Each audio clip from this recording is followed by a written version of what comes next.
is Friday, and I'm excited that it's Friday. As usual, it just seems like the weeks are getting longer and longer. Hey, Mom, how are you doing? My mom just is kicking off her birthday weekend or birthday month, as I should say. But happy birthday, Mommy!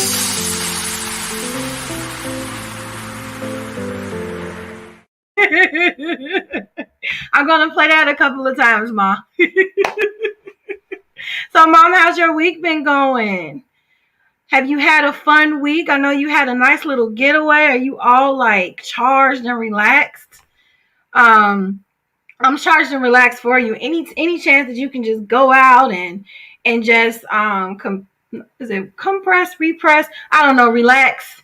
That's always a given, especially since we've been cooped up for a whole year. So I'm glad that you're starting off your birthday. You deserve to have so much fun, which I don't have to tell you because I know that you're going to kick it off really nice. So I always want to start off with something random. So I did my first TikTok challenge. So, here we go. You said, thank you. It's been good. I'm all I know you ready to go. Good. Vacation is always good. So I did my first TikTok challenge. Hey Jermaine. Yay. We love you too, Mom. So I want to keep doing TikTok challenges just because they're fun, because I'm doing a jump rope challenge just to jumpstart conversation. So I'm on day 2. So I was super excited about it. I saw the silhouette challenge and I'm like, okay, Derek could kill me if I was doing that in the hallway. So I tried to make my own little edition of it. So let me see if I can find it right quick. Yeah, here it is. All right. So let's just share it. And I'm super excited about it. So here we go. If you're on my Instagram, you probably saw this already. Put your head on my shoulder.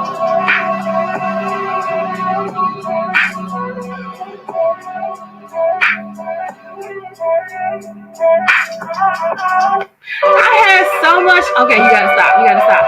I had so much fun doing that. I'm like, oh my God, I can jump rope to any song. So now I see how people get addicted to TikTok. I really do, because I had so much fun making that video and trying to figure out how you get the red background and everything. Like, it was super excited. So what we're doing, we're still going to be celebrating Mom's birthday throughout the show, because that's what we do, and it's my mom, right? So before we get into any more celebration, we're going to kick it off with Key with Ree.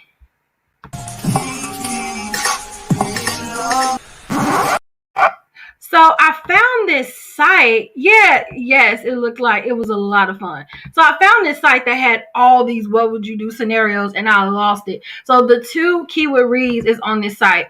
I was trying not to find more because that would have been our entire episode, which wouldn't be bad on a Shooting the Breeze now that I think about it, just like talking about crazy stuff. So the first one is super crazy because it's entitled, "My Family Won't Stop Harassing Me for Taking My Wife's Name." Yes, he took his wife's name and his family is not letting him up for it. So here, let's read into it.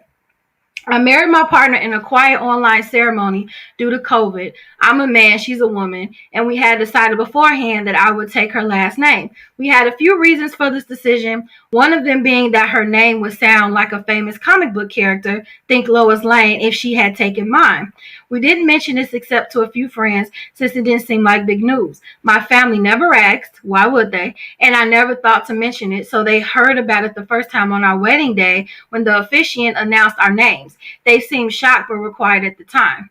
Since then, they have raised the subject well over 100 times. My mom actually phoned me in tears asking why had I rejected our family name, while my dad constantly implies that my lovely wife, whom he previously really liked, is a monstrous control freak.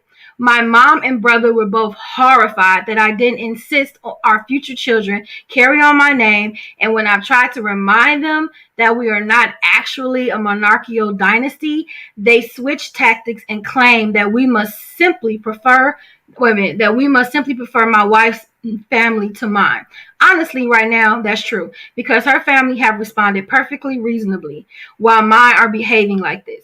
I've taken to ending conversations with my parents and brothers when they raise the issue, which has been every single conversation. My wife was very upset the last time we spoke because they shouted at her for emasculating me. I'm anxious that they not get a chance to yell at her again. I need glasses, y'all. Can you advise me on a way to firmly shut down this topic once and for all? It's been 6 months now. I feel like I've told them repeatedly, we're not discussing this in every call, and I'm at my wit's end.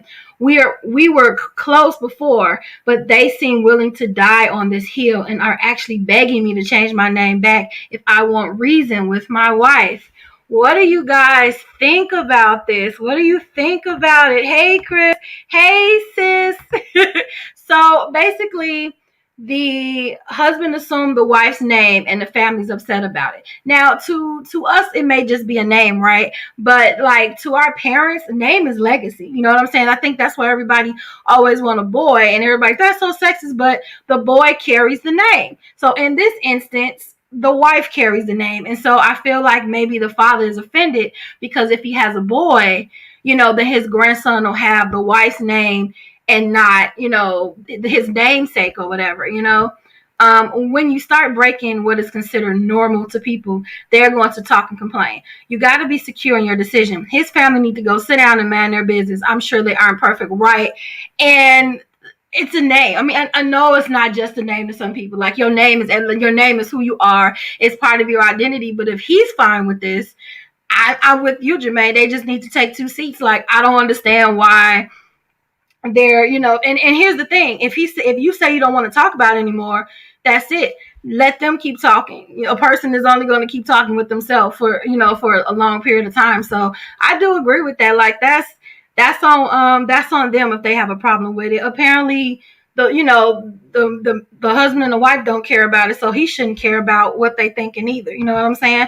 So, what do you guys think about that? As you think on that, I'm going to play a commercial.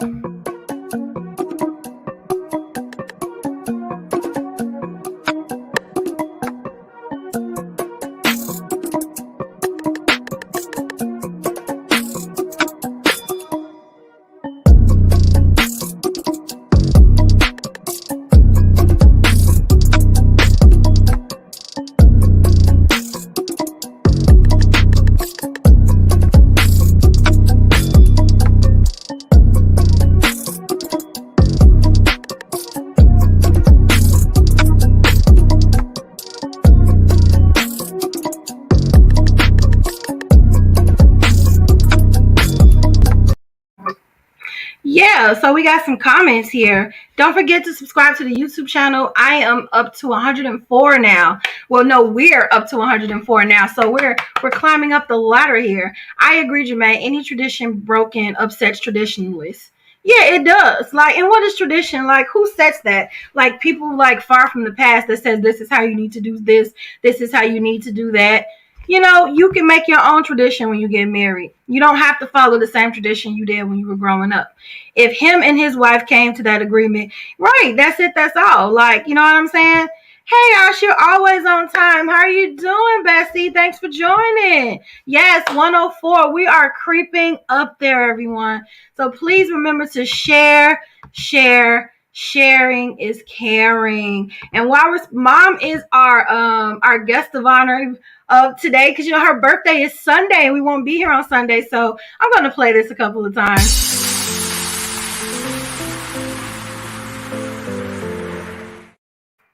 My mom has all the quirky t-shirts, like all the quirky t-shirts.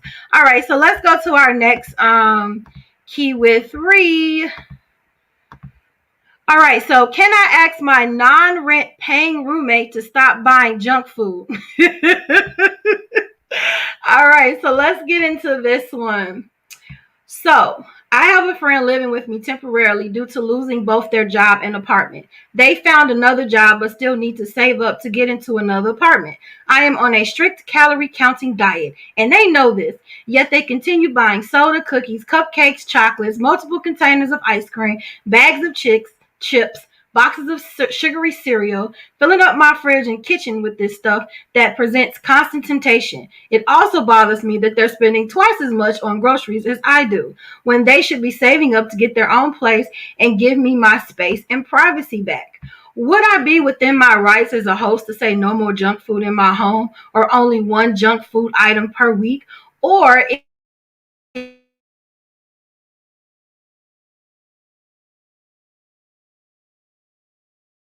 their weight. I absolutely don't care about their weight, except now that their eating habits are affecting me.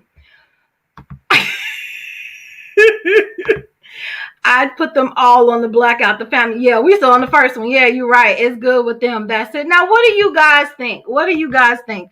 So the friend is more concerned with the eating habits of the guests versus the fact that they're kind of freeloading. So they're spending all of their money on this food, but they're not saving up to move. So you're more focused on the diet, which I get. You want your friend to be healthy. I get that.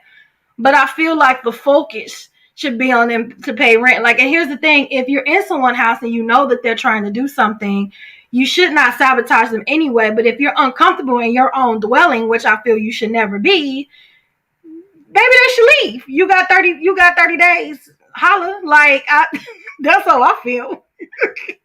And Kristen agrees. Just tell them to move out. You know what? Hey, Ebony. Hi, Ebony. The thing about StreamYard is you can't see when people are on here. So, hello, Ebony. Yeah, I agree, Chris. Right. Like, this person is clearly uncomfortable in their own home. And like I said, that's unheard of. So it's just kind of like, okay, you see I'm on this diet. You're kind of hindering me from what I want to do. So bye. So I just thought that was interesting because they're not even concerned about the fact that this person is freeloading. They're more concerned with all these snacks. So that shows you about how temptation takes over anything else. Because I'd be like, so you're going to pay some rent or something? You got a lot of money to be paying on groceries, you know. What do you call them? Cinnamon Toast Crunch. A box is like $5. So if you're buying $5 couple of $5 boxes of cereal, you could be putting up that $15 to get out of my house. I'm just saying. I sure will be counting that money. But so let's get into the next segment. What's the 411? Oh, you know what? I pressed the wrong button. What's the 411? I got it going on. I got it going on. All right, there we go. So this was a really quiet week, y'all. Of course, we're going to have to talk about Coming to America, and we can start there. Did anybody see Coming to America? I simply loved it. Loved it, loved it, loved it. Whenever someone stays with someone, that person always has a problem with the way that person is spending. Just give them a deadline to leave. Right. That's a good point. If you call yourself extending your home to someone,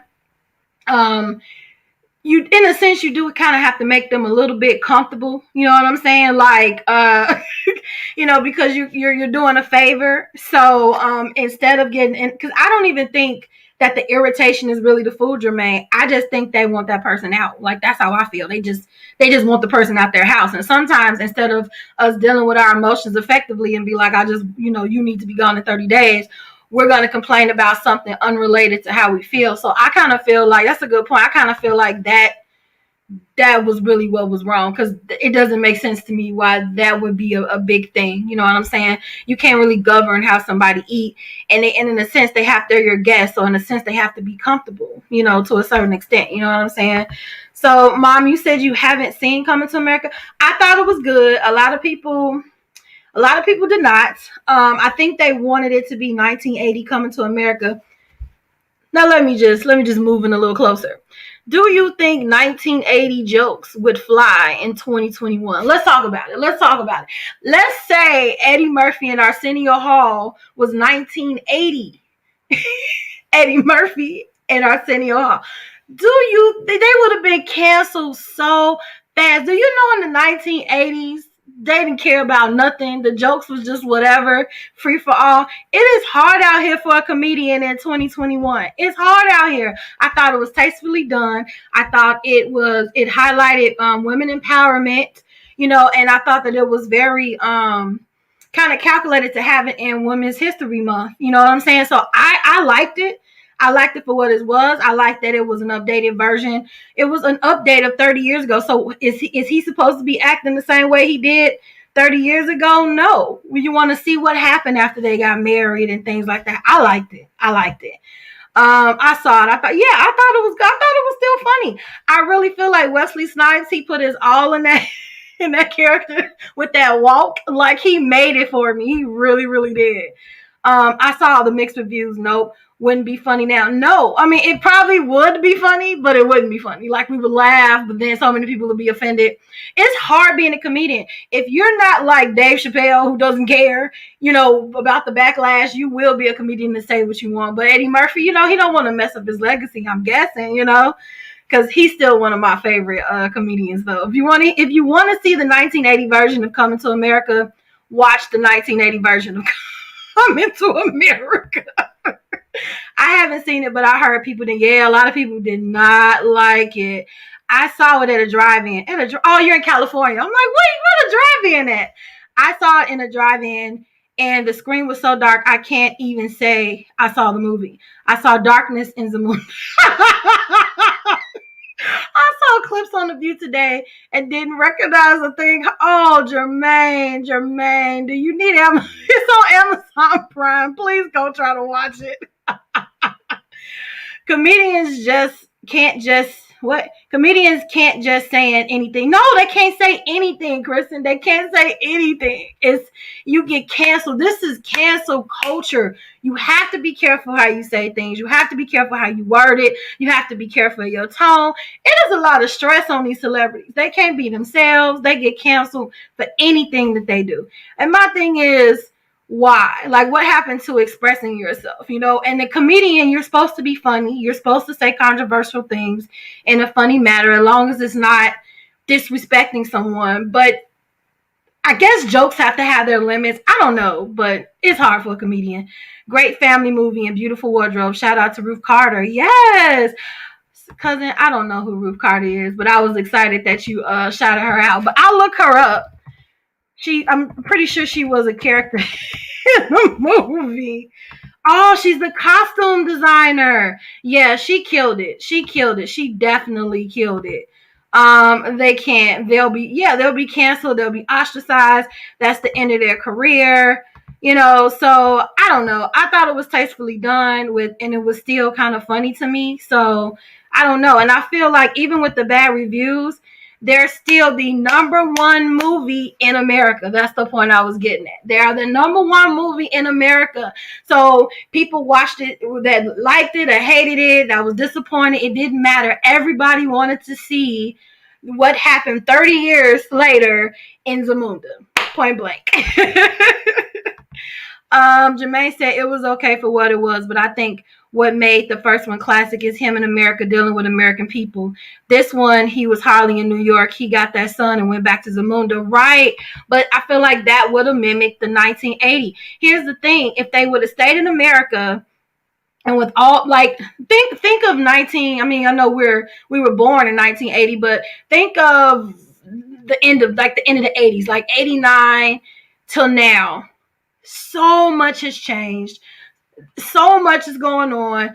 If they stayed in America, once again, they would have been walking a fine line. Because you can't joke about some of this stuff going on right now.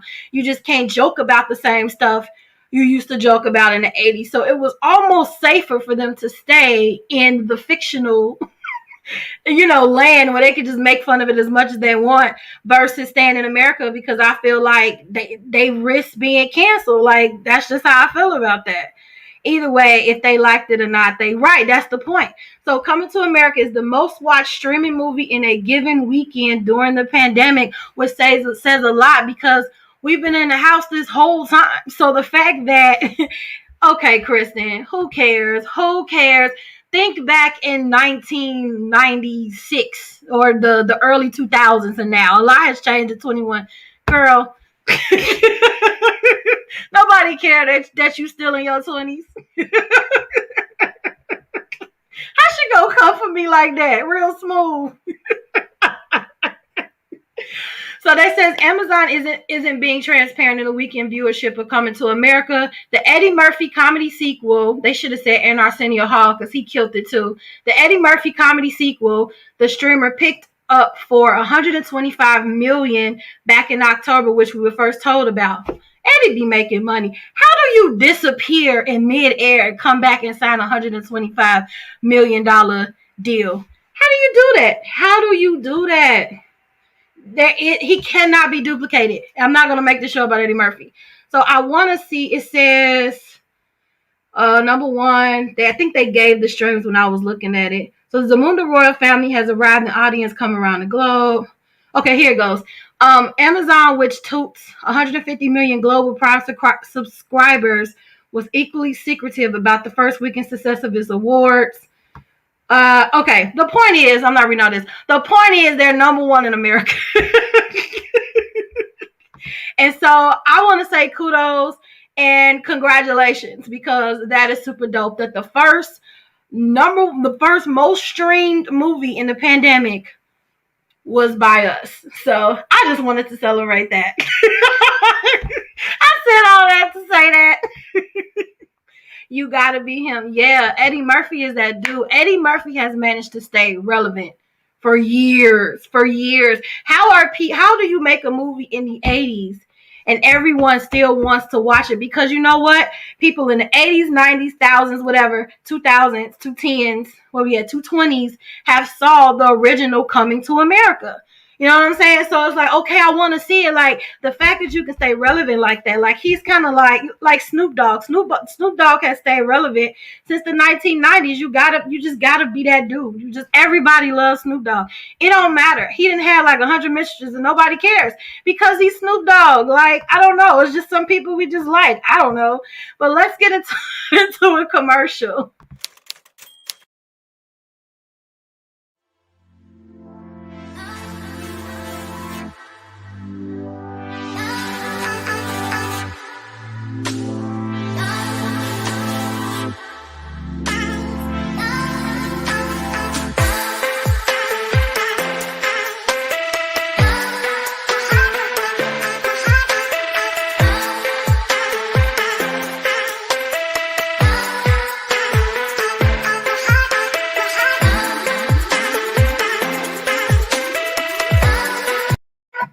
I really like that song. I really, really like that song. Hey, Trinity.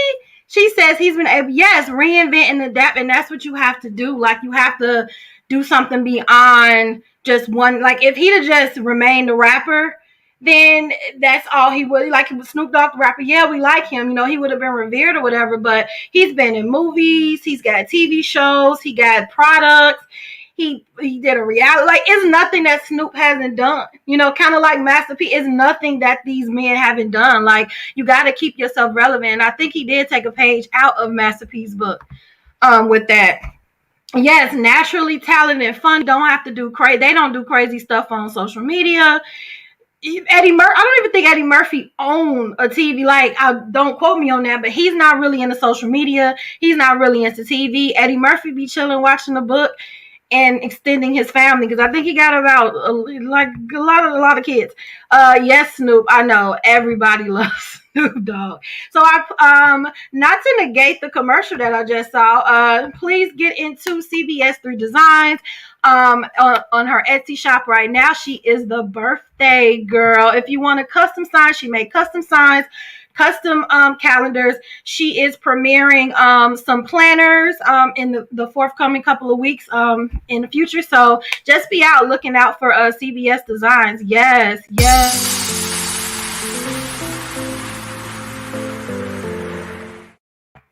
Sorry, Mom. I'm just going to keep playing it. Yes. It is my mommy's birthday on Sunday.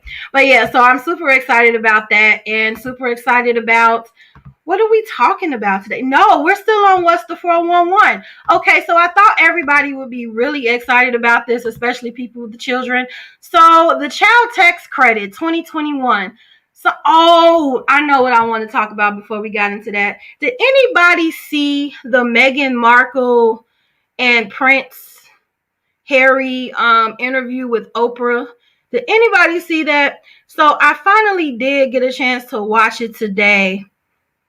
And I get, like, she said a lot of stuff, but I know a lot of people was kind of caught into, did they do the sign behind you? No, this is because she's in Chicago and I'm in Lafayette, Indiana. So she does digital prints. So this is an actual sign. So no, she didn't do this, but she did do a sign for me, and I'll have it up next week. But she can do this for you. To answer your question, she can do it, but she didn't do it. Happy pre-birthday. Yes, that is your business. Trinity didn't do that sign. I do custom, though. There we go. I did. Thanks, Trinity. Yes, she does do signs. She does do signs. Yep. Oh, you passed on watching the interview? Did anybody watch it? So, yes, it's some racism in the royal what do you call it, administration or whatever, as it is with everybody. I think it's funny that they ran here for refuge because we're kind of far behind too. However, when it boiled down, okay, well, get in touch with mom. She's at, well, you could just reach to her on Facebook, but her email is cbs3designs at gmail. No, creations. I'll put it in the comment because I'm messing it up. Creations by Sandra 3 at gmail.com. 3 at gmail.com. So basically, they wanted to do interviews and be on Hulu and Netflix, and the royal family wasn't having it.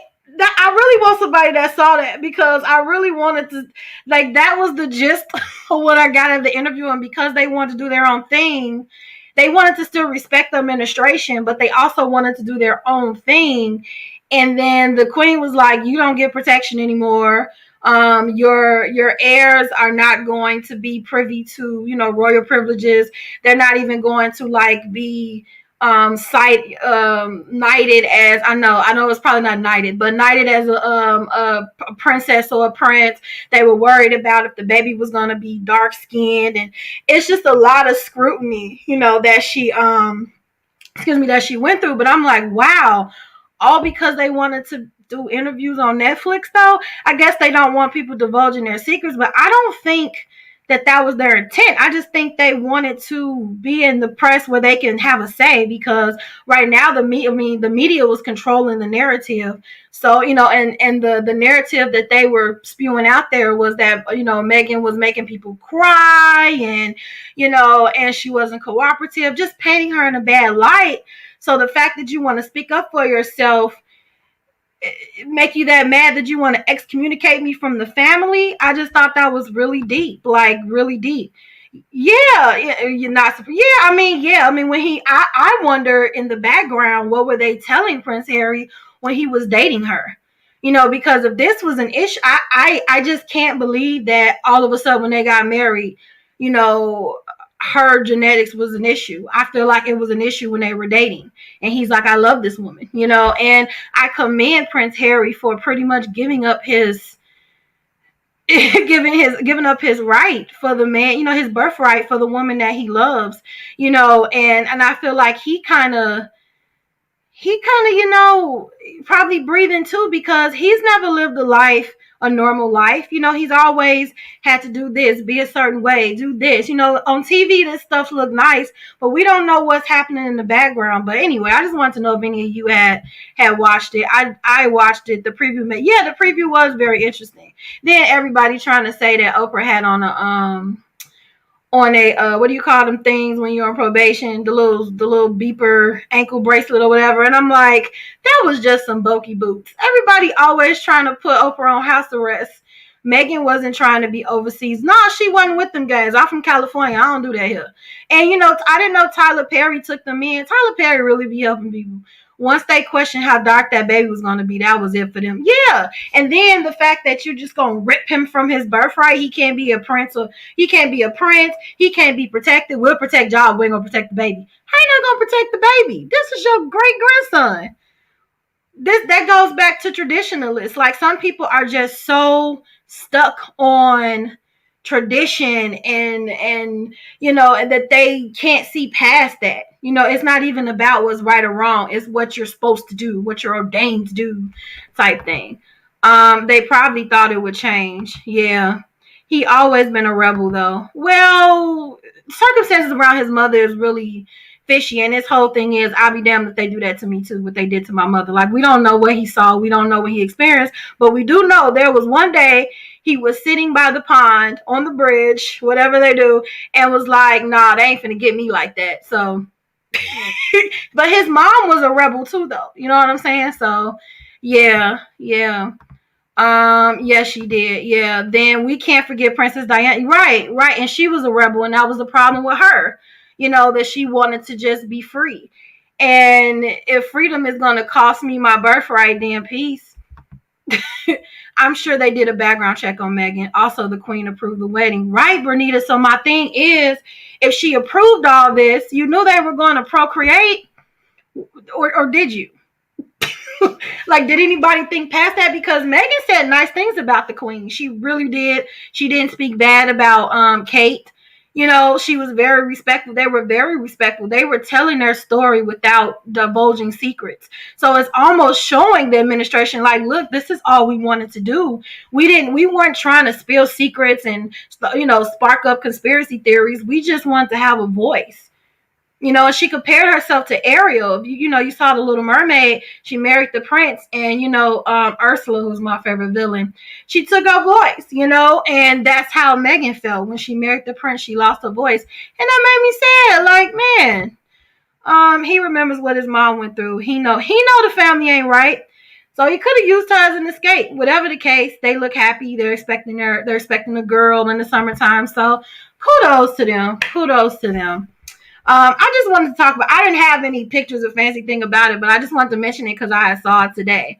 So back to these credits, because I don't have children, so I'm not excited about this, but some families are to receive $300 stimulus payments each month per child.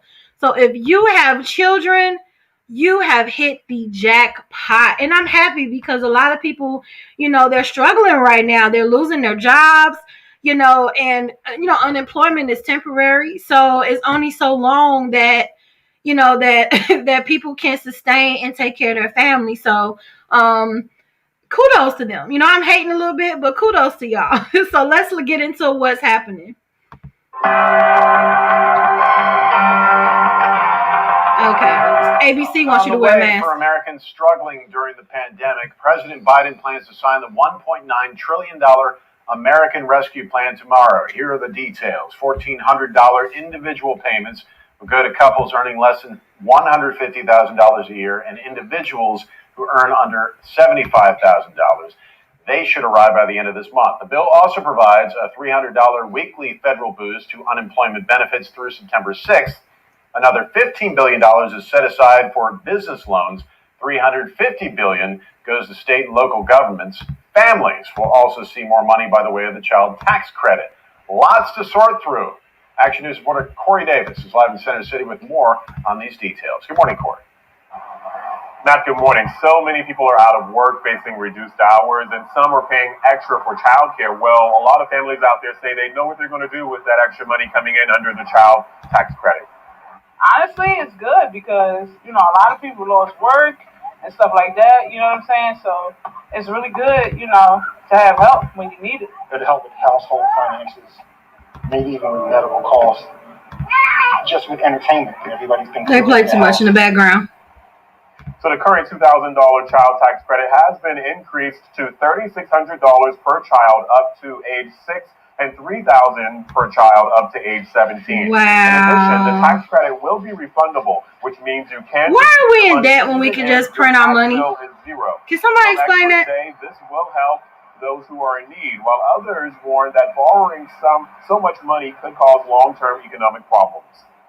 making the child tax credit fully refundable is an incredibly smart and targeted way to help those who are most in need. We need to be careful of printing up too much money because it's going to be our children and grandchildren who are going to see higher taxes. And we're being told that families who are expecting a stimulus payment of some kind should start to expect that money by the end of the month. Reporting live here along the business. Okay, so we get our stimulus at the end of the month. However, Trinity made a big point when she said the IRS would get it back on the back end, and that's what the guy was saying in the video. Like, yeah, we need to be careful what we're doing because we're putting ourselves more in debt. And really, the kids that they're giving this money to will be eventually paying that back when they're adults. That's how that goes. So, it may not be good for your children tax-wise, but right now, presently, it's a great help. You know, that means taxes are going up and more taxes out your check. We will be back to that. Yeah, I did realize that the taxes reduced in the check. More money means more taxes. Yep.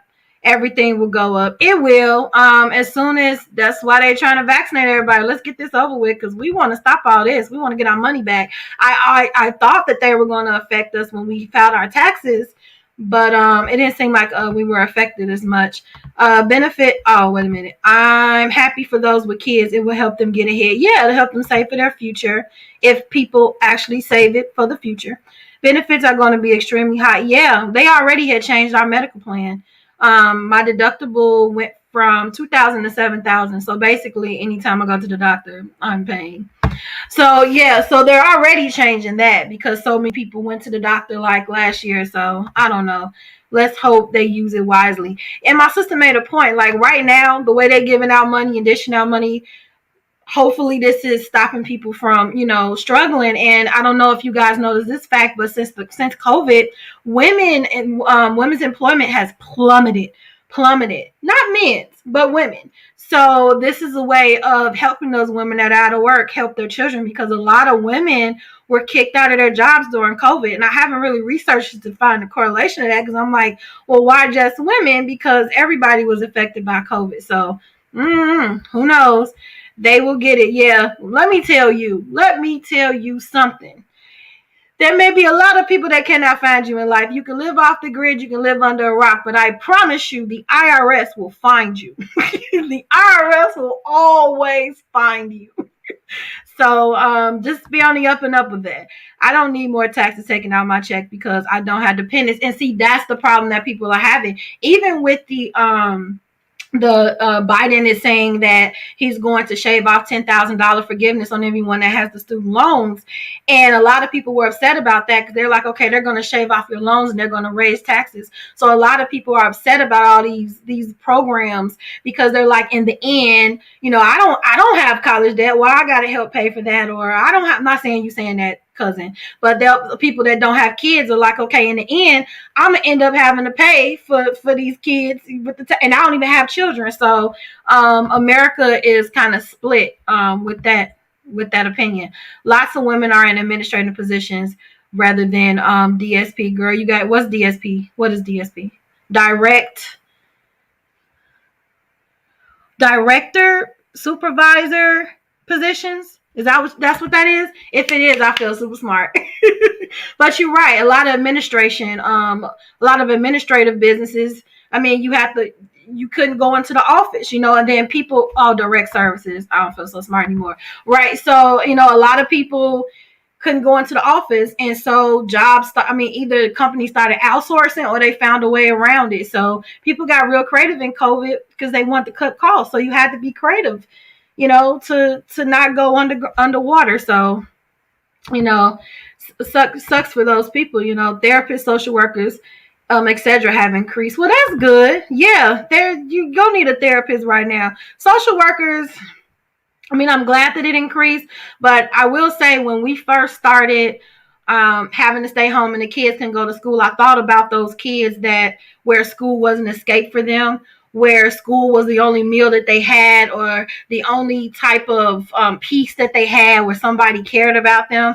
I worried about those children that are now stuck at home in like a toxic environment. So yeah, my job didn't close during the pandemic because we served clients that were, okay, I get it. So if it wasn't like a direct service, essential pretty much, then you lost your job. So a lot of non-essential people lost their job. So hopefully this tax credit will help them, and and they'll use it wisely and save up some of that, because you get that tax credit plus you get the $1,400 stimulus. So hopefully that'll be a great help to those in need. And now before we get into our topic, we're gonna play oh, my commercial didn't play. Wait a minute, let me find it again. It didn't save. If not, I'll play it through Instagram. It can't stop me. Let's see. Yes, we were deemed essential. Why? I didn't think I was essential. And then my dad was like, you payroll, fool. You are essential. I didn't think I was essential. Okay, so I'm trying to play the Treasure Glitz commercial, but it is not allowing me. So I'm going to do it on Instagram. Where is it? Okay, so we're just going to play it through Instagram. All right, so let me share the screen.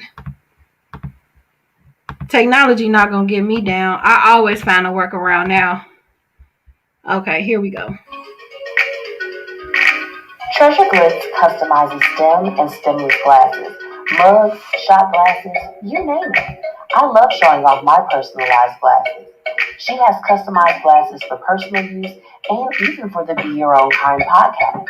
Customized drinkware is great for standing out at your event or relaxing in style at home. So order your items by calling or texting 708-299-7555 or by visiting the Treasure Glitz Facebook page. All right. So get into Treasure Glitz if you want your custom glass. Get into it. Yeah, so I'm going to also put that link into the comments. Yes. Yeah, your sister, yeah. So she works, so she's essential. Yeah, I didn't know I was essential. I don't know why I didn't think payroll was essential, because you might want to get paid. So it might be a big deal if I'm not around, right? So tonight's topic, you guys, I was like, is this too deep of a topic? But I'm like, you know what? Let's talk about it anyway. Do you show yourself mercy? Do you show yourself mercy? So I was on a live this week with Kiana on Instagram, and she was talking about different types of self-care. And I was like, self-care is showing yourself mercy. Like when we hurt someone, we're so quick to say, hey, Alice, we're so quick to say, hey, I forgive you. What can I do? Can you show me mercy? But when we make mistakes, do we mirror that with ourselves, or do we beat ourselves up? Oh, I should have did this. If only I would have did this, or if I could have did this. Like, do we show ourselves mercy? And so it made me talk about this today. Like, why are we so hard on ourselves, but we like go to the depths of the earth to try to get forgiveness from other people? So and why don't we use that same energy towards us?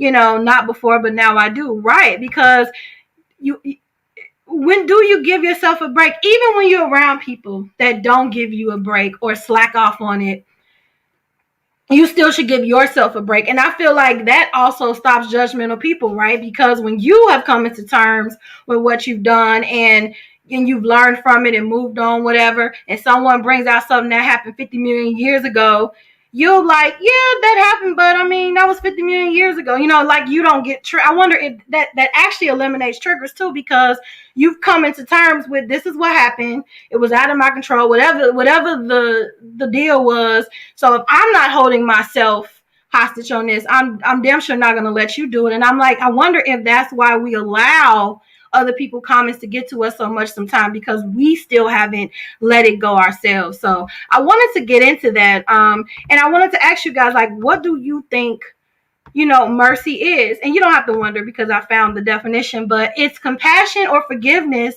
shown towards someone whom it is within one's power to punish or harm.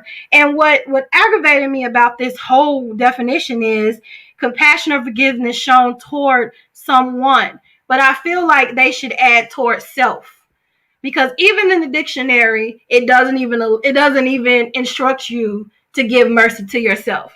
How interesting is that? So we are not taught to let up on ourselves. We're not taught to do that. It's not even in the definition. But we need to reteach ourselves to give ourselves a break and to be patient with ourselves, you know? Yeah, you do now, right. So, you know, I feel like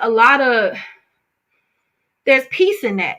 There's peace in knowing, hey, I learned this, I learned that. You know, that's not who I am anymore. Only you know your journey. Only you know what you're trying to change. You know, that's why I feel like it's a trick of the mind or the enemy when you are convinced otherwise. You know what I'm saying? Like when you feel like you're not worthy of love, you're not worthy of success. What makes you feel like you're not worthy? As long as you have breath on this earth, you are worthy. If another person have a house, you can get one too. You know what I'm saying? Like there's nothing a person can't get that you can't attain if you put in the same work, you know. And I just feel like that sometimes that can be a stumbling block when we don't let up on ourselves. Yeah, it is peace. It is peace. So what do you guys think about that? Because that's what we're talking about tonight. So I already answered that, but I want you guys to answer, like, what is mercy? Like, think about being merciful towards yourself. What does that look like for you? And I'll answer it. You know, mercy for me is what I'm saying is forgiving myself. Mercy to me is, you know, if things don't go according to plan, or if I'm not at the millisecond where I feel like I should be at that second, then it's okay. You know, mercy is taking a step back, you know, and just doing nothing and reflecting. You know, it's releasing that need to be perfect for other people and that need for me to be perfect in order to please other people. Because when we're trying to reach that level of perfection, I feel like it's attached to some type of validation to someone else. Because to you, do the things that you try to be perfect at, are they really that important to you? Like when you grow up, you hear, don't have kids before you get married. Yes, that's biblical, but if you have a kid out of wedlock, it's not the end of the earth. You know what I'm saying? The world is not going to blow up. You know what I'm saying? So you sit and you be careful, and you know, and if you do make a mistake and you do get pregnant out of wedlock, now it's the worst thing ever. And then the kid has to suffer because the kid is no longer a blessing. It's a walking sin, and people saying this, I wonder what they saying about me. Why? And to you, really, do you care about that? Are you just happy that you got a kid? You know what I'm saying? Like sometimes we are striving for other people's expectations and other people's traditions, because we were talking about that earlier, right? And some of this stuff that we make a big deal of is because we were taught to make a big deal of. But when we sit and think, it's just kind of like, I don't even care about that. It doesn't relate to where I'm trying to go. You know what I'm saying? So Trinity says, I show mercy towards myself, but I think I also have patience with myself when healing, right? Because healing takes time. Healing takes time, and spiritually, mentally, physically, healing takes time. Fall now, scab yourself up, and it's not going to be healed tomorrow. And we have to be patient with the process. We always say that, being patient with the process. And healing also doesn't include beating yourself up. Healing is, hey, this sad thing happened. It hurts. You know, I'm going to let it scab up. But what I'm not going to do is pick the scab. I'm going to I'm going to just let it heal. I'm not going to put a Band-Aid on it and try to cover it up with something else, with an unhealthy activity, or do something that puts me more in a hole. You know, I'm not going to, you know, take it out on everybody else that I made this mistake and I'm going through this healing process. What I'm going to do is just heal, and I'm going to be patient with the healing. And you know, like when you first hurt yourself and how it just it throbs and it's in pain, and then later on when it's healing, you feel the healing, because that's that itching. When they tell you don't scratch, that's that itching, and that I feel like is the testing point. Because are you going to scratch it and open that wound back up, or are you just going to endure the itch, the uncomfortableness of the healing to get to the end? You know what I'm saying? Wow. What an analogy for a sore. I feel a lot, y'all. But yeah, so you're going to get through that itchiness, and you're going to get through that uncomfortableness. Like, I really want to scratch this. I really want to dig back into this. But it's like, no, I'm trying to change this behavior. I'm itching to call that person that I know is not good for me. I'm itching to spend that money that I don't have. You know what I'm saying? I'm itching to lie about this, or I'm itching to judge this person, or I'm just anything that doesn't serve you. You're itching to do it. But do you get past that itch and heal and change? You know what I'm saying? So yeah, keep wounds, stay healed. I didn't know it was gonna go that long with scabs, but yeah. And that's showing yourself mercy. Like, it's showing yourself mercy is not saying, oh, I'm never gonna do that again. I may do it again, but you know what? I'm not gonna sit and sulk about it for years at a time. I'm human. I make mistakes. If you apologize for something and the person never forgives you, guess what? That's on them. You apologize. You felt remorse. But forgive me when you can, but I'm not going to sit and hold myself hostage to my mistake because you're not ready to forgive me. All I can do is wait for you to forgive me. But when you ask for forgiveness, you're freeing yourself, not the other person. And that's important. That's important for us to know. That is not the subject, but that is important for us to know, So that's mercy. So the next question I have, what are reasons that we don't forgive ourselves? And while you're thinking on that, I have, Mom, you knew I had an article coming, right? So I found the part where I'm going to start at, though, Ma. So I thought that the name of this, though, because I got to give credit, Psychology Today, Why is it so hard to forgive yourself? There were a couple of reasons, only like 3, Ma. And off topic, we need the curls, but I sent you several texts. Okay, I'll get to them after the show, Trinity. Yes, self-condemnation is really real, So some of the reasons stated in here was exceptionalism. You hold yourself accountable or blameworthy in ways that you would never hold others. Like I'm saying, you'll forgive somebody will step on your toe, and you'll forgive them. You'll accidentally trip over air, and now you calling yourself clumsy all day. Just something that simple, You hold yourself to a high standard that is far higher than the one you use for others. This is cousin to perfectionism. We don't even need this. I just said this. You expect yourself to be perfect, and anything less than perfection is an abject failure. You believe you control the outcomes of your actions. If those actions go awry, you can only assume it is your fault. And guess what?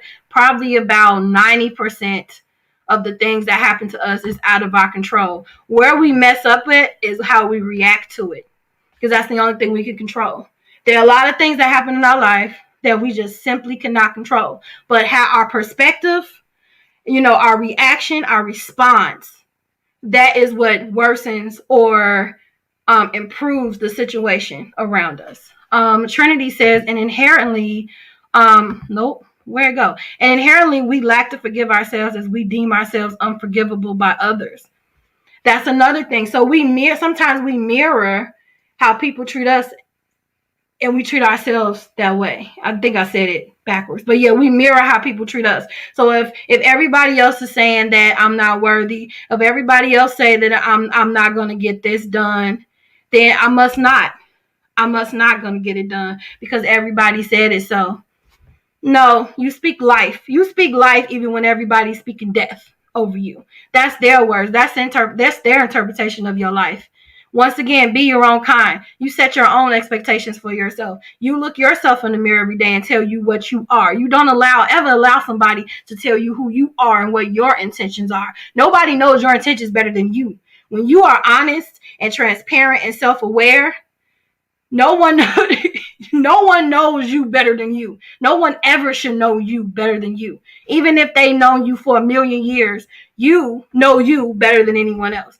Don't let people speak death over your life. Well, you're kind of promiscuous, and so are you. Like, I ain't saying do that, but I'm just saying how people always just throwing stuff out, and it's just like, okay, and if I am, so what? How is it hurting you? So I don't know. Judgmental people aggravate me. So Trinity says mirror is huge. The word is huge in the world of psychology, and it is. Have you ever just, Trinity, went into a room looked in the mirror, looked yourself eye to eye, and had a conversation with you? Have you ever did that?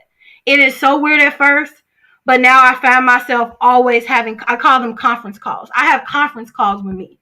Now, what type of day are we going to have today, Renita? And just go through it. Because if I can't consult with me, if I can't come into terms with what's going on with me, I can't expect no one else to. Someone told me a long time ago, no matter where you run, you are with you. You are with you until you die. How is it even logical to think you can run from yourself? It's not. It just isn't. Right.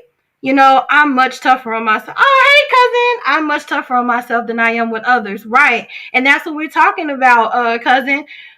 We need to show ourselves mercy. Why are we so quick to beg mercy from someone else, but we don't grant ourselves that space, to show mercy towards us? Hey, cuz, hey, whole bunch of highs, yay. Yes, all the time, right.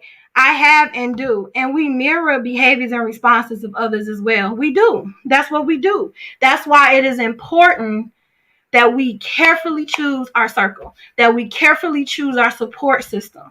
Because just imagine being in a circle of people that's like, yes, you can do it. Okay, you made a mistake. Get back up. I just had a conversation, if you're on my Facebook, with a friend the other day. I was like, oh, this is just this is just that. And she said, yo, and she flipped perspective on me. And I'm like, dang, you right. Okay, I was just saying, you need that person in your life that be like, no, I'll call you when you're done with your pity party. You're going to be partying by yourself if this is what you want to do. You need those people that say, hey, I believe in you. You need those people that call you out the blue and say, hey, I was thinking about you today. You need to keep those people around you that's going to hold you up, uplift you. Iron sharpens iron. You need to be careful of your circle, because when if you're in a circle around a whole bunch of negative people that's telling you can't do this, you can't do that, you can't do this, you can't do that, you'll start to believe it. Just like you would believe it with the positive people, you'll believe it with the negative people. So it's so important who we hang out with. You know what I'm saying? Yeah, I give myself pep talks. You have to give yourself pep talks, because guess what, cousin? Nobody knows what you're thinking better than you. Nobody knows that you woke up grumpy better than you. They may find it out later when you get in the elevator and don't speak to nobody, but when you wake up first thing in the morning, you know how you feel before anybody gets a hint of that. So why not have pep talks with yourself? That's how I feel. I've gotten much better with it and give myself the breaks I give others, and God give. Right. Here's the thing. God even gives us breaks. God even said, if you ask for forgiveness, I'll forgive you. So if God himself can show you grace and show you mercy off of one apology prayer, why do we hold ourselves hostage to our mistakes for years? Why do we do that? We do. We need that, right? You need that transference of that positive energy. You know what I'm saying? Yeah, because you already know our family don't know. We don't do pity parties. If you want to sit there and quote unquote self-soothe, which really isn't self-soothing, but sitting there and saying everything wrong, solution. Okay. Give yourself time to feel how you feel. I'm not saying don't feel how you feel. Give yourself time to feel how you feel. But don't stay there. Don't stay there. Okay. All right. This is not working. Oh, why, woe is me. Then get out of that and say, okay, so what's the solution? Okay, I need a plan B then, because plan A isn't working. It's a perspective. Like, you can feel how you feel, but you got to find ways to get out of that funk, even if it's just writing something down or calling a friend or prayer or meditation. You have to find that thing that'll pop you out of that space. It's almost like creating a safe space plan.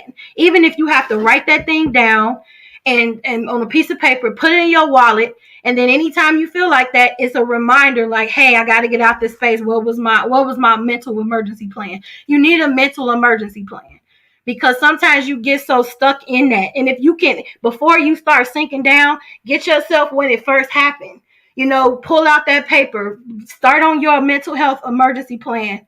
Have 3 things that you have to do when you get in the funk. And the third thing is always call a friend. And it could be the first thing on your list, but call a friend, call a family member, talk to somebody. Don't sit there and don't sit in that. That's all I'm saying. Our negative thoughts keep us from forgiving ourselves. We have to encourage. Yes, you have to encourage yourself. And what I find is when a negative thought does pop in your head, counter it with a positive one. Oh, you're always broke. No, I'm not. There was time I had money, and now I'm learning how to handle my money better. So right now I might not have the money that I have, but if I keep up with these great financial practices, then in a couple of months I will have more money in the bank. I will have more savings. Counter it with something. Like, because those negative thoughts make you forget about the progress that you made. And when you forget about it, you go back to square one when you were at square 8, but you forgot about it because you believe that. You know what I'm saying? Hey, Tasha. Oh, sup, cuz. I call her Bernita. If anybody called you Tasha, Bernita, I would not know they were talking to you. Yes, you have to encourage yourself. It's a whole song, ain't it? Right. Yes, Trinity. It's been scientifically... Okay. She's a life coach, y'all. She know all this stuff. It's been scientifically proven that humans are not necessarily solution-based during adversity. No, it's fight or flight. It's fight or flight. So when we're in danger, we're just illogically fighting it. That's why you have that piece of paper in your wallet, in your purse, whatever. And when you get to the fighting, before you even go deeper into it, you pull that paper out like, okay, how am I about to get out of this? Let me find a journal. Let me find my phone. That's why I said you need to have a mental health emergency plan. I think society's expectations lead to self-expectations. And when you don't hit those marks, it becomes heavy for self. That's true. Society do perpetuate a lot of stress. You need to do this. You need to be this way. And social media, you got to look this way. You got to have this way. You know what I got to do? I got to be. I got to be. That's all I'm required to do is be. If that person wants that, that's fine. I do not want that. Just sometimes you got to be tunnel focused where you don't get distracted by what everybody else has because you don't know what they did to get it. And that's not in a negative sense. Are you made up to do, like, yes, those little fast, expensive cars, they're really cool. But I'm not going to take care of that. I'm not going to put special fuel in it. I'm not going to be washing the car. Matter of fact, Derek's going to be doing all of that. Why do I want that? I don't know. If calling, call a positive. Yeah. Don't put a negative person on your list. FYI. Positive does counter negative, right? Positive self-talk is real. It takes time to get there. It does. But sometimes you just need to say some stuff, whether you believe it or not. I have a list. I tell y'all this all the time. I have a list right here sitting next to me because I work at this area. And anytime that comes, I just start reading the list. I legit start reading the list. And it helps me every time. Every time I'm talking about this list, it's right here. So I read it like I'm beautiful, I'm intelligent, I'm wise, I'm this, I'm that. And do you know how that just start lifting off that space and start making you feel good about yourself? You know what I'm saying? We have trauma reduction plans for my work clients. Right. So make a plan for yourself. Don't call your negative and miserable friends. First of all, when you call those type of people, it's only going to be about you for like a minute. You ever just call somebody to tell you a story and it ended up being about what was going on in their life? And so you find yourself encouraging this person, then this person feels better, and then you get off the phone still feeling worse now because not only did you not get out what was going on with you, you poured out more into this person to help them with their problem. It's like, and you think that they called you because that's how much you weren't talking about yourself. So be careful who you call. Trick of the enemy. The devil come to kill and destroy. He'll use any and everyone to attack you, including yourself. Root yourself in the Lord, as eventful as my life gets. I got to lean on him. Yes, only help that I know. Only help that I know. And here's the thing. We know that the trick of the enemy is to come, kill, and destroy. Yet we still play into it. We know that when we're starting to walk in our purpose and walking in God's will and following the Holy Spirit, that we're going to get spiritually attacked. We know this. And even in this wisdom and this knowledge that we have, when stuff start not going our way and start knocking us down, the first thing is like, Why, Lord? I'm doing everything I'm supposed to do.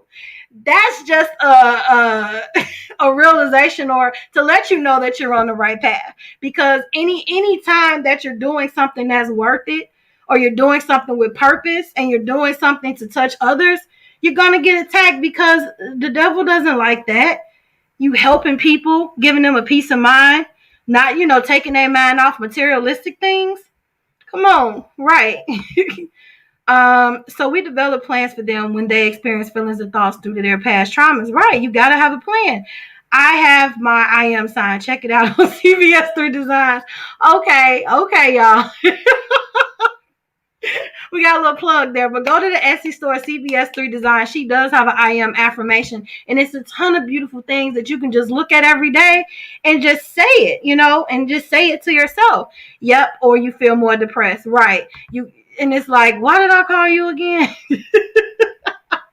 So the next one is expansionism. You expand the realm of your responsibility to just about everything. That's that not saying no thing. You significantly overestimate your zone of responsibility. I'm going to say that again. You significantly overestimate your zone of responsibility. How many of us have assumed responsibility for things that we should not have? Have we defined our roles in people's lives? Now, I'm not going to do that. Now, I'm not going to do this. Do we just keep overextending ourselves? You find yourself responsible for people's sobriety, people's finances, people's relationships, people's children, people's parents, people's jobs. Did you go to work today? You calling grown people, asking them, did they go to work today? Did you eat today? Like basic stuff. I can take you. You don't have to worry about getting the car. I'll just take you there. Don't worry about it. We're enabling. We feel like there's the thing where they say enablers, but I feel like you're enabling yourself, because now you're assuming responsibility for stuff that you don't need to assume responsibility for. So while you're doing all of this, and I was talking to Asha today, and she said that sometimes people do things like that because it's an excuse to not work on themselves. Now, what do you guys think about that statement? I don't know if Asha's still on here, but that was a very eye-opening thing she said. Sometimes I'm going to just be into everybody's life, because when somebody asks me why I haven't lost this weight or moved this business or whatever goal that I'm trying to make, I have the excuse of, oh, well, I was helping Trinity with this. I was helping my mama with this. I was helping Kristen with that. What do y'all think about that? Can we dive into other people's business to not work on ourselves? What do you guys think about that? Drop that play. Yeah, she did. She did. She dropped it. I love that. Let God be your judge and juror. Nobody has a heaven and hell to put you in. They don't. And here's the thing. We're not God either. We always say nobody have a heaven and hell to put us in, but we be walking around acting like gods. Like we're people's saviors. They can't make it without us. Oh my God. I wasn't there at that time because I was taking a nap and then they made a wrong decision. You are not responsible for people's decisions. You're not. Here's the thing. Some people just gonna do what they want to do. You can talk to them today, blue in the face. You can give them all the scriptures, all the quotes. You can pray with them every day. And some people just want to do what they want to do. It's that simple. They want to do what they want to do, and they're going to continue to do what they want to do because they have their savior to pull them out of it.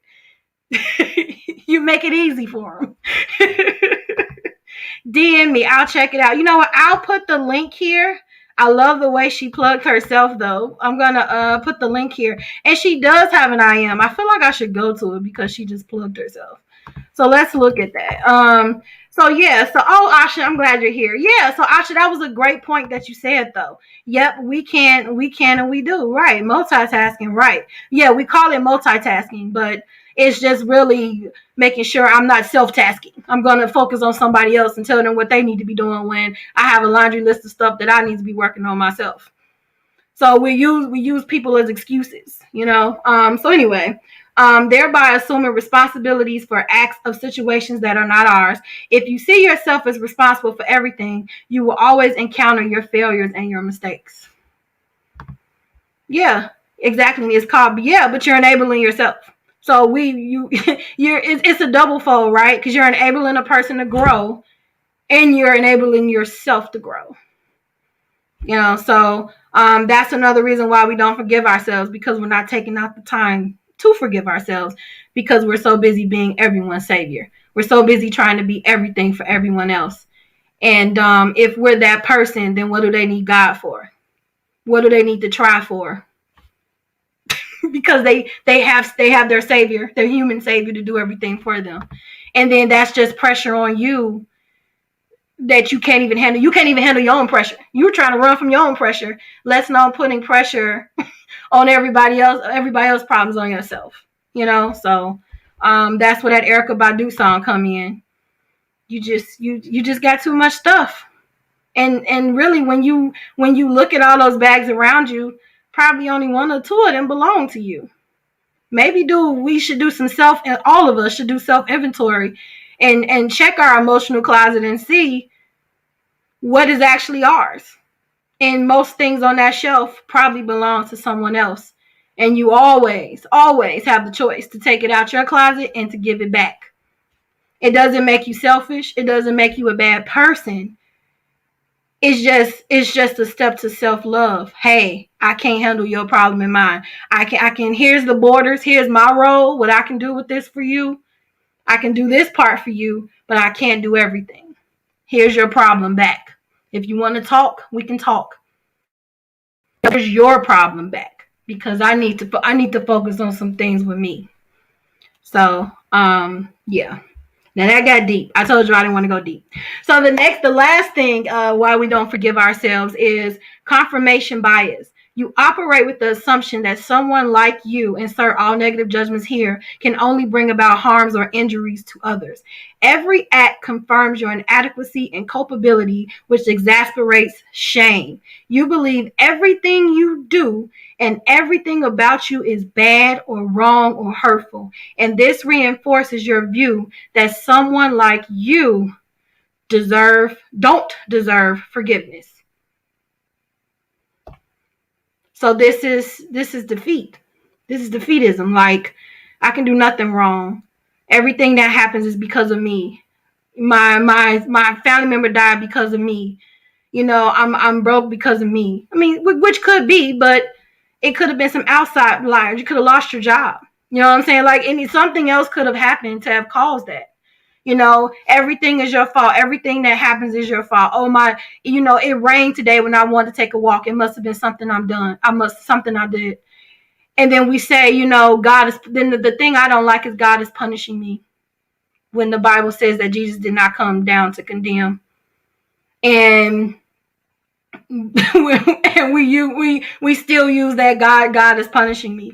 And I saw a video on Michael Todd where he says sometimes we're blaming Satan for things, and Satan hasn't even provoked anything in our life for years, because we are beating ourselves up. We're listening to those defeated thoughts. Satan don't even have to enter our mind, because we're beating ourselves up. So he doesn't even need to mess with us, because we're holding ourselves back by these defeated thoughts. What do you guys think about that? No, enough problems of my own. Sorry, I hold other people's problems as long as the phone. After the phone hangs up, mine is waiting on me. Right. And here's the thing. It's nothing wrong with listening to somebody's problems, but you have to get to the point where you let it go. I say a quick prayer when I get off. Bless so-and-so and so-and-so, and gets it off of me, because we can get consumed. And married people out there, have you ever talked to somebody that was having marital issues, and then you get off the phone and you start going off on your mate, and they sitting there like, well, what did I do? That's because you took the other person's problem and you put it in your closet. Now you're creating problems that you don't even have, because I don't know if this had to have happened to somebody else. I used to feel like every time something went wrong, God was punishing me. Right. But Jesus said, I came that you might have life. I didn't come to condemn. I didn't come to condemn. And if he didn't come to condemn, we shouldn't allow people to condemn us. And more importantly, we should not condemn ourselves. Like I said, if he can forgive us from a sincere prayer, then when we sit and go in the mirror and tell yourself, I forgive you. It is okay if you make mistakes. You are human. I show you mercy. I show you grace because you deserve it. You have to know you deserve mercy. And you go in the mirror and tell yourself you deserve it until you feel like you deserve it. Speak those things. You know what I'm saying? Yes. So I don't mind listening, but I've learned to detach because other people probably, they'll consume you. And there's nothing wrong with saying, you know what, girl, I'm going to get off. You don't have to be rude because I used to didn't know how to get off. Like, so I'll be like, yeah, so I'm going to go. Because that's insensitive. This is a person that's going through something, right? So you still have to be sensitive. But if the conversation's going in a circle, you get an advice, and they just, and and it's good to be a sounding board. But every time you call me, your world is crashing, and then when things are going good, I never hear from you. I only hear from you when things are bad, but I can't celebrate with you. For me, that's always been an issue for me. Like, I see other people partying and having a good time when you're doing good, and then when life crack you down, let me dial the number. Let me call Renita then. That gets to me. Why can't I celebrate with you too? I can pray with you, I can cry with you, but I can't celebrate with you. I have a problem with that. Maybe that's just me, but I have a problem with that. I felt that way before too. Yeah, absolutely. Transfer of spirits. Yes, you can be having the best day and somebody will come around and you just be like,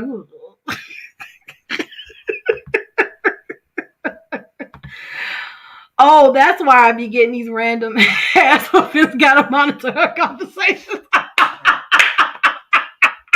But what Tyree, that might have been. She might have been on the phone with somebody having relationship problems, and then you say something similar to the friend situation, and then you having a bad day. It's happened to me. Transference of spirits and not being kind or forgiving to yourself. Now I practice the difference and discernment. There's it is, discernment. And the discernment will tell you, yes, you can lend yourself to this person. And sometimes discernment will be like, this person is just leeching, just wants to get my positive energy, because some people know that you have a light energy, a happy energy, and some people can't find a way to get there. So they call you so it can transfer to them, because we wrestle not against flesh and blood. It's a spirit thing. And there are some spirit thieves out there. Well, I can't get to the energy I'm trying to get to, so let me call somebody. You ever just had such a great day on Facebook and this and that, and then somebody just call you out the blue? You ain't heard from them in years. But you post something, you happy, you at the best part of your life, and then they just call you. Now, they ain't called you when you was on Facebook saying the crazy stuff. Oh, pray for me, or whatever people be saying. But when you're looking, every time it sounds like you're getting kind of good, let me call, let me get a piece of that. I believe in it. I believe that people are just energy thieves. No, that's a real thing, and I've absolutely felt that way. When you on there like guys, I just need some prayer today. You don't get much things. You don't get many comments. Well, you do, depending on the people that you follow. But when you like, I'm feeling great, life is awesome, you get more than likes and hearts and all that. You get a phone call, and you ain't heard from this person in years. So discernment is very important, very, very important. So I think that these are really 3 great points of why people don't forgive themselves. And I'm wondering did any of these points resonate with you? I'm really really curious. The expansionism, that definitely is me. Putting on, assuming things that are just not my responsibility. It's just not my business. It's just not. So we are at the last question, guys. This was a good conversation, great conversation, and hopefully, I'm learning some stuff from this, and hopefully you're gathering some things from this too, and so the next thing is, okay, so you reach the point, which we all are happy about. So you reach the point that you do let yourself off the hook, but you also let your self accountability off the hook. So you go from one extreme to the next. So we're all about balance, right? So now we're forgiving ourselves. We're the great person in the world. We love ourselves. We're so in love, yes. But now when I do something, I just am who I am. No, you cannot go around saying I just am what I am. You have to find balance and still hold yourself accountable for things that you do wrong. Just because you are now in self-love and in this, you just hearing butterflies with yourself, it doesn't mean you're beyond reproach. So how do you let yourself off the hook without letting yourself off the hook? Any questions for that? I mean, any answers for that? All resonated with me. Great. Yeah, it all resonated with me, for real. And while you guys think on it, I found this part. See, Mom had me not read the whole thing, so I found parts of stuff to read. So it's a slippery. Let me see. It's slippery because it's not easy to find the balance between accepting who you are for now and resigning that you'll always be there. I thought that was important because who we are today and what we do today, we will not be that same person tomorrow. We are constantly evolving. So we shouldn't get so comfortable with the person that we are. I mean, get comfortable and love your core and your foundation, but some things that you like today, you will not like tomorrow. Some dreams that you had yesterday, you will not have tomorrow. And sometimes we hold on to yesterday so bad when yesterday was like years ago, and you're supposed to be evolving to someone you don't know what, cousin, what you don't know.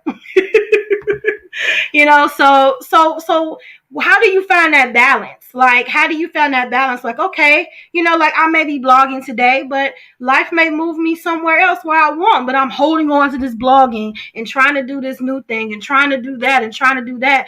We have to be true to us, but also free to change and free to evolution. Nothing is wrong if you don't like that old hobby or that thing from yesterday. It just means you don't like it anymore. I think sometimes we put more into stuff than what it is, we're constantly evolving, You have to stay at square one, knowing that you're always on a self-improvement journey. You never 100% make it because we're constantly evolving. So it's levels. Once you get off one level, you got to go to the next and the next and the next. So I thought that was interesting where she's saying resigning who you are, accepting who you are right now, but tomorrow resigning to that because you're going to evolve into somebody else, all letting yourself off the hook without letting yourself out the hook. So, okay, Tyree, let's delve into it. Why don't you know about it? Let's talk. Is it you feel like if you let yourself off the hook too much that you'll lose accountability, or is really that somehow having yourself on a subtle hook keeps you balanced and keeps you staying on track? And I can even dig that, giving yourself a little wiggle room or giving yourself a little restriction to make sure that you stay on path. So I totally can get that. And here is the other part of this. You may lack the knowledge or willpower to follow a plan. How do you accept these things I can't read. These things are true and give yourself a break. Let yourself off the hook a bit without totally letting yourself off the hook. I think the answer is grace. Grace lets you gently say to yourself, yes, this is really hard, or I'm really disappointed with where I'm at. And this is unfair and a whole lot to deal with right now. But it doesn't stop there. Grace follows with, this is really hard, up with, but you can do it. Keep trying. I believe in you. There is truly an art to letting yourself off the hook without letting yourself off the hook. You can acknowledge where you are without giving up or making it mean anything besides, this is where you are right now. It doesn't mean you'll always be there. It doesn't mean you'll always be struggling with that thing. It's just what it is right now. It is what it is. That's the popular saying. It just is what it is right now. But it doesn't mean it's permanent. It's a little uncomfortable right now, but it's not permanent. You know what I'm saying? So yeah. See, grace is kind but firm. Grace is the magic middle where you can acknowledge your struggles but not succumb to them. Grace is the answer. So just like we look for God's mercy and grace for us, we need to give that to ourselves. Just like we search for mercy and grace from other people, we need to give a mercy and grace together. They're like siblings. You need both of them.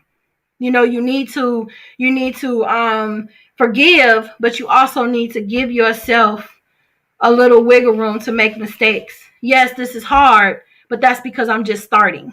So it'll get easier the more I do this. Like a little pep talk, like what we was talking about earlier. It's all about perspective. When I started blogging, I don't know how to do this. When I started trying to make little announcements, I don't know how to do this. Now I love Canva. Now I love video edit. But anything we start to do, we're going to be novices at it. We have to be patient with ourselves. We have to give ourselves mercy and grace. Sorry, what you said. Because I don't really let myself off the hook. And why is that? Why can't you let yourself off the hook? What are these for your expectations or the expectations you feel, that was placed on you that you feel are yours? That you have to let yourself off the hook. You have to give yourself that wiggle room, or else when do you feel peace? When do you feel relief? Because when you let yourself off the hook off some stuff, it's a release. It's like, okay, this was beyond control. I get it. This sucks. And even if you did make a mistake, oh yeah, I bought that dress. I probably shouldn't have. Now I don't get paid for another 2 weeks. Okay, so I'm eating ramen noodles for 2 weeks. It is what it is. But I'm gonna look good in this dress, even better, because now I'm eating ramen noodles for 2 weeks. And yes, that's a very irresponsible example, but that has happened.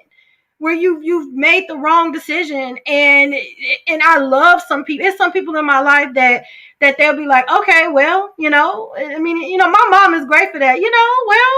It's done now, and nothing you can do about it. Want some wine? Like, my mom has always been like that. Yes, grace and mercy go hand in hand. It definitely does. So you deserve to let yourself off the hook, because you're not going to do everything right. You're not going to do everything perfect. So, and we just have to, we're human beings. We are human beings. We are in the human form that was designed to be. And I love Rent. I don't know if anybody ever said that, but in one of the songs it says, my only goal is just to be. Resonated with me. I'm just going to be who I'm going to be. I'm just going to work on what I can work on. I'm just going to change what I can change. Some things just is what it is, I guess I get peace whenever I accomplish whatever I'm trying to achieve. But what about those little milestones in the midst of beginning to end? I don't know. You're doing a goal, and the mile step number 1. This is awesome, okay, I'm not where I was, 30, okay, for instance, my YouTube channel, I'm trying to get to 1,000 subscribers. I'm plugging in like my mom plugs, so subscribe and share. And so, I was on 10 for a really long time, and I was excited about it. Then when I hit 50, I was like, oh my God, I'm at 50. Then when I reached 100, I just had so much joy. Yes, I'm about 800 and blah, blah away, because I'm not good with math, but there was a time I had 0 subscribers. So if I don't celebrate the in between from the start to the end goal, I'll get easily discouraged. That's where it goes to letting yourself off the hook. I can't control who subscribed to me. People be looking at the video and the button is right there. The subscribe button is right there. You know what I'm saying? Press it. I can't make people press the button. If I could split myself into 800 people and go to people's houses is watching and be like, can you just press the button? I can't do that. I wish I could, but I'm going to be excited for the people that did subscribe, for the people that did press the button, because it takes the pressure off of reaching this 1,000 subscribers. You know what I'm saying? Like, okay, it's growing. It's gradually growing. So I think that analogy went too long, but I hope you get what I'm saying. We have to embrace your own human frailty. Past and present makes wrong decisions. Right. And I like that you said human frailty. It's not a right or wrong. Everything is not right and wrong. Everything is not black and white. You just are who you are. You have your strengths, you have your weaknesses. It's not right or wrong, because sometimes you find their strength in some of your weaknesses. And really, that's how God can work with you when you're in your weakness, when you're in your weakest. So everything about you is amazing. Everything about you is outstanding. You not being perfect does not make you a bad person. You not being perfect makes you human. And guess what? Like everybody else, there's not one perfect person. This is where you're not your own kind. You make mistakes like everybody else. And even when you see people on certain success levels, they have made mistakes, they have stumbled, and they're still making mistakes. They're still making mistakes because they're trying to get to next levels. They're still learning their way. They still have to go through the process. No one's exempt. The little 1% billionaires, they got stuff going on. No, it's not money, but they got stuff going on. We are all working on something. We're all working on something. And that's why you have to let yourself off the hook and know, I'm not the only one on this hook. It's a couple of more worms on this hook with me. You know what I'm saying? So, and it's okay. And it's okay. Embrace and be accountable, but keep it moving. Don't get stuck. Exactly. Tyree, you still there? I hope you're there letting yourself off the hook. Yes, man. Yes. You got to lighten up. Have some fun. Tyree, can I tell you a secret? We only get one life. So I don't think we should spend it beating ourselves up, because I would hate to be 90 and be like, dang, well, I was beating myself up all those years. I could have traveled here. I'm still going to go there, but it's going to take me a minute to walk around. You don't want to look back in your senior years with a whole bunch of woulda, coulda, shouldas because you were so wrapped up in that goal that you had to do. And it doesn't mean that the goal's not going to happen, but don't let goals stop you from living. Don't, because sometimes you can get so caught up in them goals and you end up existing your whole life. Our goals, and even my family get on me. They be like, get up from the computer, because you're missing time with people. You're missing conversations. You're missing going outside. Goals are great within reason, but you also have to live. You also got to socialize. You got to do stuff outside your goals. Yes, we're all work in progress. Exactly, Benita. Yes, Target, we only have one life to live. It's not just a soap opera. I like that soap opera. I did. What was her name? Erica. Mama, what was her name? Erica somebody? I don't know. Erica. Oh, somebody. I know her real name was Susan Lucci, but I don't know her character. But I used to watch One Life to Live with my mom. Matter of fact, quick story. In the summertime, my mom used to tell me to watch One Life to Live because she was at work during some of that time. And so I had to watch it just to tell her what happened. Erica Kane. Yes. So the way I don't know Erica Kane's name now, I didn't know it then. So I would get the characters mixed up and my mom would just be like so brokenhearted because I told her what happened, but she had no idea who, like she had to guess who I was talking about, and it made it so frustrating. Sorry, Ma. So I'm looking for your I am poster, Ma. I didn't forget about you. Is it on here? Yes, here it is. So Mom wanted us to take a look to the I am, so we're going to do that before we head out. And this has been a great conversation. And this is a great conversation. So if you see here, I don't know if I can blow it up. Can I blow it up? Let me see. Yep, I can. Oh, okay. We can see it even. I think I blew it up too much. But I am enough. I am financially free. I am open and ready to attract abundance into my life. I am wonderfully made. I am unique. I am blessed. I am strong. I am beautiful. I am strong and a competent businesswoman or man. I am divinely protected. I am a changer of the world. I am who I am. And that is a perfect one when you're not using it to be destructive. But I am who I am. I am a woman or a man on a mission. You know what I'm saying? Like this is like a plethora of things that you can say to yourself, and you can also go to CVS 3 Designs and get a digital upload. A digital upload is once you buy it, is yours. So it's not like you have to wait on shipping or anything like that. So if you want to just get into this and get something like this, or write your own affirmations and just say these things to yourself every day, or when you're feeling down, you just, like with my affirmations, you just pick it up and you just start reading these things and speaking life, into your life. So thank you, CBS 3 Design, for helping us, and helping us to affirm how wonderful that we are. And I loved how you plugged yourself. We all can take some marketing tips from Mom. Yeah, y'all right. I do kick it though. Well, at least I did pre-COVID. I just don't want to allow myself to make too many excuses. Isn't it an excuse to rest though?